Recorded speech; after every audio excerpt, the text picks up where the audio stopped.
තෙරුවන් සරණයි.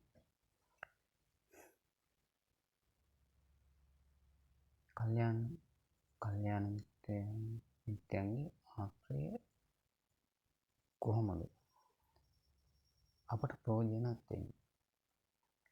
කල්යාණ මිත්‍රයන්ගේ ඇසුර අපට ප්‍රයෝජනවත් වෙන්නේ බුදුන් වහන්සේගේ බුදුදහම අනුව. මේ සංසාර සාගරයෙන්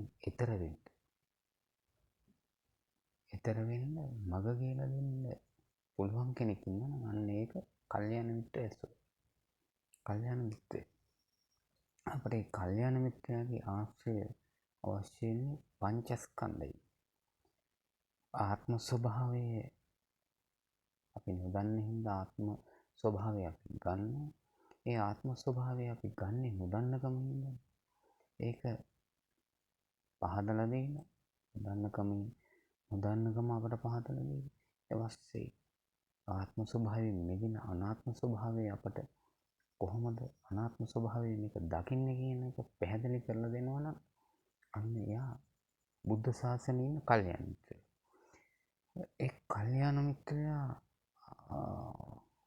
ආශ්‍රයයට වැටුණාට පස්සේ අපට දහම හරි දහමක් අපට නිවැරදිව යාගෙන් එනවනම් එයාව ඈඩ් කරන්නේ නැහැ කොහොමද? දහමට කැමති අපි එයාව අයින් කරන්නේ මේකම අඳව ගන්නවා. අපි ආශ්‍රයමත් අඳව ගන්නවා. අඳවගෙන මේ සංසාර සාගරයෙන් එතර වෙන්න මාර්ගය එයාගෙන්ම අහගන්න. මොකද එයා කල්යාණ මිත්‍රයෙක්. පංචස්කන්ධයේ ආත්ම ස්වභාවය පහදලා දෙන්න පුළුවන් නම් අනාත්ම ස්වභාවය අපට පැහැදිලි කරලා දෙන්න පුළුවන් නම් එයා ධර්මයේ අනුගමනයේ ප්‍රතිපදාව අනුගමනය කරන ප්‍රතාපවත් මිනිස්සෙක්. බුද්ධ ප්‍රතාපවත් මිනිස්සෙක්. අන්නේ බුද්ධ ප්‍රතාපවත් වූ මිනිස්සයව ඒ ආශ්‍රයෙන් අයින් කරන්නේ කල්යාණ මිත්‍ර ආශ්‍රයයට කැමති මිනිස්සු. දැන් පංචස්කන්ධයේ ආත්ම ස්වභාවය අපට ගන්නේ සක්කාය දිට්ඨිය නිසා. සක්කාය දිට්ඨියෙන් මම මගේ ආත්ම කොට ගත්තාම සංසාර පැවැත්ම පවතින. සසර බන්ධනයට හේතු වෙනවා. සසර බන්ධනයට හේතු වුණාම සසර ප්‍රතිභවය හැදෙනවා. සසරම කියන්නේ ආත්මෙන් ආත්මයට යන්නේ ගන්නේ සිතවිල්ලෙන් සිතවිල්ලට යන එකක් තමයි බුදුන් වහන්සේ පෙන්නන්නේ. සිතවිල්ලෙන් සිතවිල්ලට යන්නේ. ඒක තමයි පංචස්කන්ධයේ ආත්ම ස්වභාවය. අනාත්ම ස්වභාවය ආත්ම ස්වභාවය වටහලා දෙන්නේ. එතකොට අනුගමනීය ප්‍රතිපදාව. එතකොට බුදුදහමේ ප්‍රඥාව පහළ වෙනවා. මේ ටික මේ කියපු ටික පැහැදිලි නම් බුදුදහමේ බුදුන් වහන්සේ පෙන්වනා දෙන යථාර්ථය පැහැදිලි. ප්‍රඥාව මෝරලා දෙන්නේ. ඒ කියන්නේ සෝවන් වූ පුද්ගලෙක් පමණට තමයි. ඊට පස්සේ එයා සෝවන් වූ පුද්ගලයා එතනින් එහාට කරන්න දෙන්නේ අනුගමනීය ප්‍රතිපදාවක මේ ගමන අරගෙන යන. දැනගත්තු දේ අනුගමනය කරගෙන යන. අනුගමනය කරන්න යෝනිසෝ මනසිකාරය තියෙනවා. යෝනිසෝ මනසිකාරයෙන් පංචස්කන්ධේ අපට ආයතන හයෙන් සිතවිල්ලක් පහළ වෙනකොට දැන් ඒක ටිකක් පංචස්කන්ධයම කියන්නේ හැමතිස්සෙම. දැන් ඉදිරියට යනවා. පංචස්කන්ධයේ නැවත අපි කියන්නේ දැන් අනුගමනීය ප්‍රතිපදාව ටිකක් එහාට යනවා. එතකොට පංචස්කන්ධේ ඉන්න සිතවිල්ලක් තියෙනවා. සිතවිල්ල තමයි. මේ සිතවිල්ලම තමයි පංචස්කන්ධයට ඉස්සෙල්ලාම එන්නේ. වටහලා දෙනකොට පංචස්කන්ධේ වටහලා දෙනවා. දුන්නට පස්සේ ඒක ටිකක් ක්‍රමක්‍රමයෙන් අනුගමනීය ප්‍රතිපදාවට යනකොට ඒක සිතවිල්ලක් ගැනයි සිත මෙනෙහි කරන්නේ. සිත මෙනෙහි කරන සිතවිල්ලක් මෙනෙහි කරනවා නෙමෙයි. සිතවිල්ලක් අවබෝධ කරගන්නවා. සිතවිල්ල හඳුනා ගන්නවා. හඳුනාගෙන මේ සිතවිල්ල එන්නේ ඇලීමෙන්ද ගැටීමෙන් මෝහ ගතියටද මේක නතු වෙන්නේ කියලා යෝනිසෝ මනසිකාරයෙන් බලනවා. යෝනිසෝ මනසිකාරයෙන් බලන ගමන් මේ සිතවිල්ලේ නිසරු භාවයෙන් හිස් සිතවිල්ලක් නෙමෙයි. ඒ සිතවිල්ලක් ඇවිල්ලා ඒක අපි මෙහෙන් යමක් එකතු කරනවා. අපේ තිබිච්ච දේවල් මෙහෙන් එකතු කරනවා. පෝෂණේ එන සිතවිල්ල පෝෂණය කරනවා. උත්තේජනයක් දෙනවා. ඇලීම ගැටීම මෝහ ගතිය ගති ස්වභාවයෙන් එකක් දානවා. එකක් දාලා මේක මම මගේ ආත්ම කොට ගන්නවා. ඒ නොදන්න කම තිබුණොත් සක්කාය දිට්ඨියට අහු වෙනවා. සක්කාය දිට්ඨිය කියන්නේ මම මගේ ආත්ම කොට ගැනීම. එතකොට තමයි ආත්ම ස්වභාවය. නිත්‍යයි සුඛයි ආත්මයි කියන්නේ. නිත්‍ය කොට ගන්න. එන සිතවිල්ල නිත්‍ය කොට ගන්න. එතකොට ආත්ම ස්වභාවය අපට නිත්‍යතින්ම මේ සංසාර සාගරේ හදාගෙන ඉන්න සැකසෙනවා. එතකොට මේ ධම්මාවතේ අනුගමනී ප්‍රතිපදාවේ යනකොට අනිත්‍යයි දුක්ඛයි අනාත්මයි කියන තැන අනාත්ම ස්වභාවය අපට වැටහෙන්න නම් මේ එන සිතවිලි ආයතන හයෙන් එන සිතවිල්ල එනකොටම අවබෝධ කරගන්න ඕන සිතවිල්ලක් එන්නේ. නිකරුණේ නිස්කාරණේ එන සිතවිල්ලට අපි මෙහෙන් තියාගත්තු දෙයක් තියෙනවා. ඒකට තියාගත්තු දෙයක් කියන්නේ අපි හිතවතා කියන හිතවතෙක් ගැන සිතවිල්ලක් තියෙනවා. ඒ හිත මේ හොඳ මිනිස්සෙක්. මට යම් යහපතක් කරලා තියෙනවා. ලොකු උදව්වක් කරලා තියෙනවා. මට මැරෙන තුරු අමතක වෙන්නේ නැහැ මේක. ඒක එන සිතවිල්ලට අපි මෙහෙන් පෝෂණය දාමු. හිතවතෙන් මතක් වෙනවා. මතක් වුණාම හිතවතා කරපු හොඳ දේ මතක් වෙනවා. මතක් වුණාම මේ මනුස්සයා මට මෙහෙම දේවල් කරලා තියෙනවා. ලොකු දේවල් කරලා තියෙනවා. මේ මනුස්සයා අතාරින්න හොඳ නැහැ. අපිත් යමක් කරන්න. ඒ තමයි හිතවතාව මතක් වුණා. අපි එයා හිතවතා ගැන තිබ්බ අගේ පෙර මල අතීතයේ තිබිලා හිතවතාව දැක්ක මොහොතේ වර්තමාන මොහොතේ දකින්න රූපේ දකින්න දැක්කම අතීතයේ සිද්ධියක් මෙතෙන්ද දානවා. දාලා මේක විශ්ලේෂණයක් කරනවා. මේක ඇලෙන්න ඕනද ගැටෙන්න ඕනද මෝහ ගතියෙන් ගන්නවා. කැමති එකකින් ගන්න. ඇලෙන හිතවතා නම් ඇලෙනවා. නොකඩු ගතියක් ගැටෙනවා. ඒක මට වඩා පහත් නම් මට වඩා උසස් නම් මෝහයෙන් බලන මේ සියල්ලම තණ්හාව නිසා පවතින්නේ. තණ්හාව නිසා පවතින. ඒ තණ්හාව තමයි මෝඩකම. මෝඩකම මෝහය.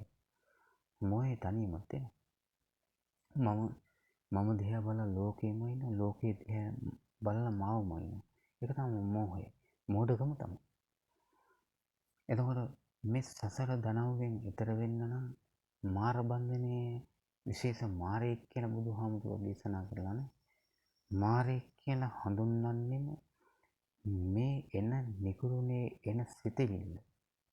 අපි මෙහෙන් උත්තේජනයක් දෙනවා. ඒ නිකුරුණේ එන සිතවිල්ලට උත්තේජනයක් දෙනවා. උත්තේජනයක් දෙලා අපි නිකුරුණේ එන ඇවිල්ලා යන සිතවිල්ලට යමක් මෙහෙන් කරනවා. හැබැයි සිතවිල්ල නැති වෙනවා. තව සිතවිල්ලක් එනවා. ඒ සිතවිල්ලටත් ආයි තව එකක් අපි මෙහෙන් අගයක් දාපු යමක් ඉතුරු වෙලා තියෙනවා. ඒ යමක් ඉතුරු වෙලා තියෙන එක මේ ඒ සිතවිල්ලට අල්ලගන්න. ගොඩාක් සිතවිලි අල්ලගන්න. අපි යමක් ඉතුරු කරනවා. ඔය වගේ කෝටි සංඛ්‍යාත සිතවිලි අපේ මනසේ ගබඩා වෙනවා. පෙර මතකයන්සේ එනවා වර්තමාන මොහොතේ ගැටෙනකොටම පෙර මතකයන් එනවා. අතීතයේ මතකයන් එනවා. මතකයන් ඇවිල්ලා වර්තමාන මොහොතේ ඇසකන නාසය දිව ශරීරයෙන් පහළ වෙන්නා වූ ආයතන හයෙන් පහළ වෙන්නා වූ රූප ශබ්ද ගන්ධ රස ස්පර්ශ ධම්ම කියන ආයතන හයෙන් එන රූප වලට අතීතයේ සිද්ධින් මෙතෙන්ට ගෙනල්ලා මම මගේ ආත්ම කොට ගන්නවා. සක්කාය දිට්ඨියෙන් මේක ඇද බැඳ ගන්නවා. සසර දනව සැරිසරන්නේ මේ හේතුව හරි හැටි නොදන්න හින්දා. ඒ නොදන්න හින්දා මේ සසර දනව හැදෙන්නේ. අපි ඕක නිත්‍ය කරගන්නවා. නිත්‍ය කරගන්නේ නොදන්න ගමින්ද. දැන් අපි යමක් දැනගෙන ඉන්නේ. මෙතෙන්ට ඇවිල්ලා තියෙන්නේ දැනගෙන. මේ තත්ත්වයට ඇවිල්ලා තියෙන දැනගෙන. එහෙනම් දැන් අපි කරන්න ඕනේ. අපි කරන්න ඕනේ යෝනිසෝ මනසිකාරයේ එන හැම මොහොතකටම අපි අවදියෙන් ඉන්න හැම මොහොතකම යෝනිසෝ මනසිකාරයේ ඉදිරියට තියනවා. ඉදිරියට දාලා එන සිතුවිල්ල හඳුනා ගැනීම මොරකාරී කරනවා. දාලා ඊට පස්සේ අඳුරගත්තට පස්සේ අනුගමනීය ප්‍රතිපදාවෙන් ඒ එන සිතුවිල්ල මේ හිස් සිතුවිල්ලක්, මේ සිතුවිලි කිසි දෙයක් නැහැ. නෑ කියද්දිම නෑ කියන්නේම අනිත්‍යයි.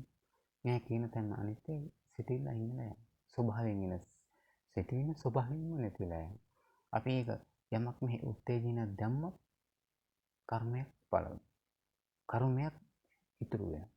දැන් නිකරුණේ එන සිතුවිල්ල නිකරුණේ යනවා. මේකේ සිතුවිල්ලක් විතරයි. මේ සිතුවිල්ල කිසි දෙයක් නෑ. අපි මෙහෙන් දැම්මොත් තමයි මේක මේ අපේ උත්පත්ති භවයට හේතු ඉතුරු වෙන්නේ කියලා. එහෙම හිතන මේ හිස් සිතුවිල්ලක් මේ සිතුවිල්ල කිසි දෙයක් නෑ.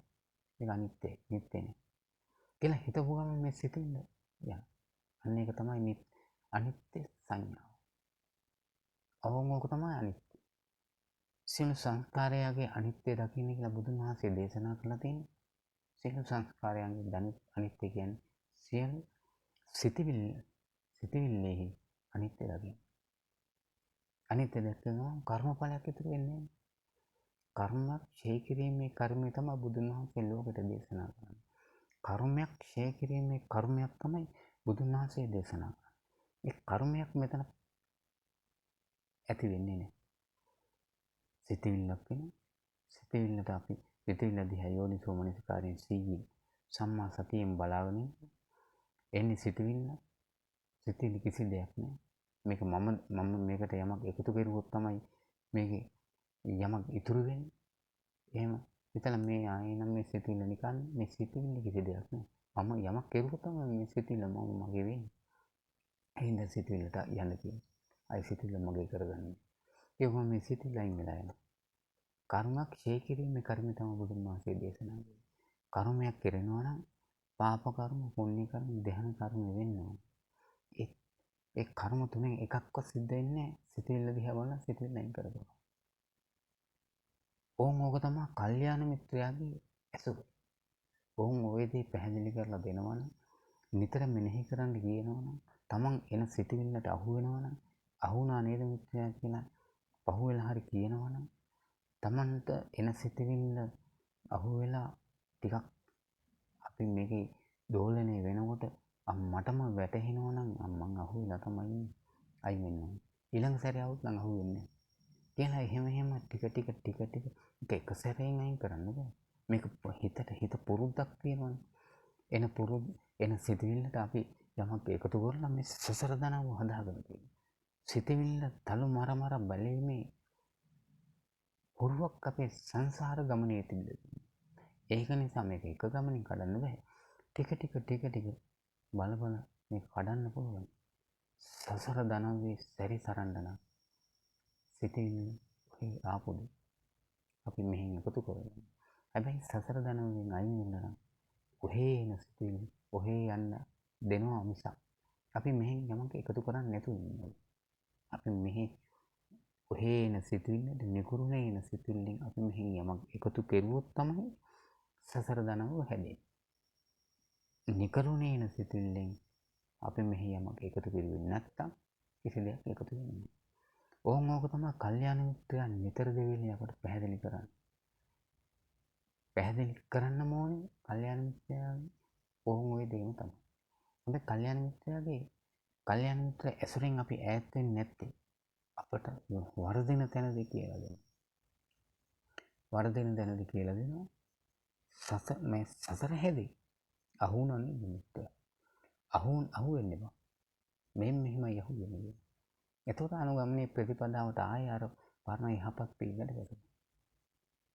එතකොට මේ සසර කර්මයක් ඉතුරු වුණොත් මේ ආය උප්පත්ති භවයට එන්නේ. කර්මයක් කරුවොත් උප්පත්ති භවයට හේතුවක් ඉතුරු වෙනවා. කර්මයක් කෙරෙන්නේ නැත්නම් සිතුවිල්ල මේ නිකුරණේ එන සිතුවිල්ල කියලා හිතපුවම මේ සිතුවිල්ල එන්නේ නැහැ.